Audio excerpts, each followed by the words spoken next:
Hi guys, welcome to our channel. இன்றைக்கி சூப்பரான ஒரு வெண்டைக்காய் புளிக்கறி எப்படி செய்கிறதுன்னு பார்க்கலாம். அப்புறம் பூசணிக்காய் கூட்டு, கடலைப்பருப்பு போட்டு கூட்டு, அதுவும் எப்படி செய்கிறதுன்னு பார்க்கலாம். வாங்க வீடியோக்குள்ளே போகலாம். வெண்டைக்காய் புளிக்குழம்புக்கு நம்ம வெங்காயம், தக்காளி, வெண்டைக்காய் இதெல்லாம் கட் பண்ணி வச்சுட்டு ஃபஸ்ட்டு வெங்காயம் தக்காளியும் வதக்கிடலாம். நல்லெண்ணெய் ஊற்றி வதக்கிடலாம். கடுகு, உளுந்து பருப்பு, வெந்தயம், கருவேப்பிலை இதெல்லாம் போட்டேன். இது நல்லா வதங்கினதுக்கப்புறம் வெங்காயம் தக்காளி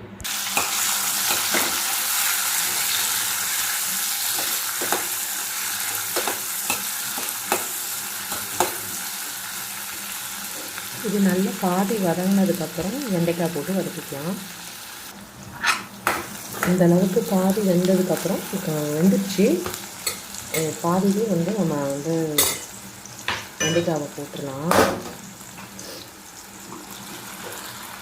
வெண்டைக்காய் நிறைய போட்டுக்கோங்க, அப்போ தான் நல்லாயிருக்கும்.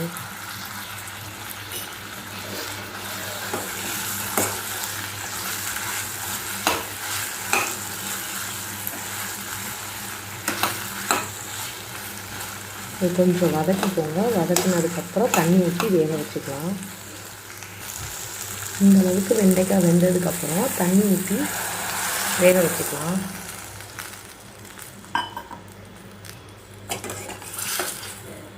கொஞ்சம் நல்லா வேகட்டும். வெந்ததுக்கப்புறம் நம்ம இந்த புளி தண்ணீர் ஊற வச்சுருக்கேன். இந்த புளி தண்ணியை கரைச்சி ஊற்றிடலாம். இப்போ இது ஒரு தேங்காய் அரைக்கணும்.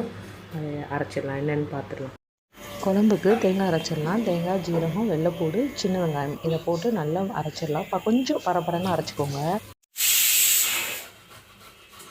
இந்த அளவுக்கு வெண்டைக்காய் வெந்ததுக்கப்புறம் புளி தண்ணி ஊற்றிடலாம்.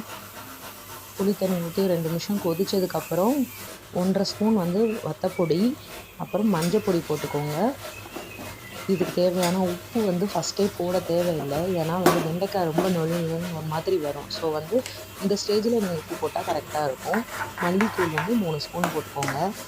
போட்டு நல்லா கலந்து விட்டு கொதிக்கட்டும். கொதித்ததுக்கப்புறம் நம்ம அரைச்சி வச்சுருந்தோம்ல தேங்காய், அதை போட்டு சேர்த்துருங்க.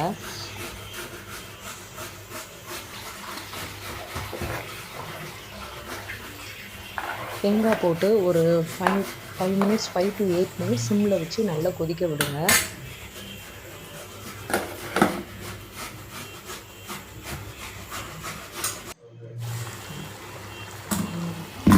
ஒரு 10 மினிட்ஸ் நான் சிம்மில் வச்சுருந்தேன். மூடி போட்டு வேக வச்சுருந்தேன். குழம்பு ரெடி ஆயிடுச்சு.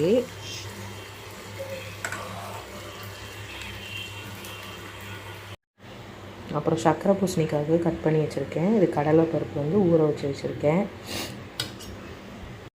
இது ரெண்டையும் ஒன்றா போட்டு நம்ம வேக வச்சுக்கலாம்.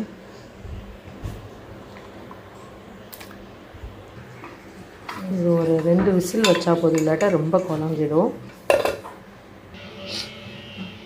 சக்கரை பூசணிக்காக தேங்காய் அரைக்கிறதுக்கு அது இனிப்புனால 4 பச்சை மிளகாய், ஜீரகம், வெள்ளைப்பூடு போட்டிருக்கேன். கொஞ்சம் ஒரு கை தேங்காய் இதையும் போட்டு சுற்றிடுங்க. அது வெந்ததுக்கப்புறம் இதெல்லாம் ஒன்றா போட்டுடலாம்.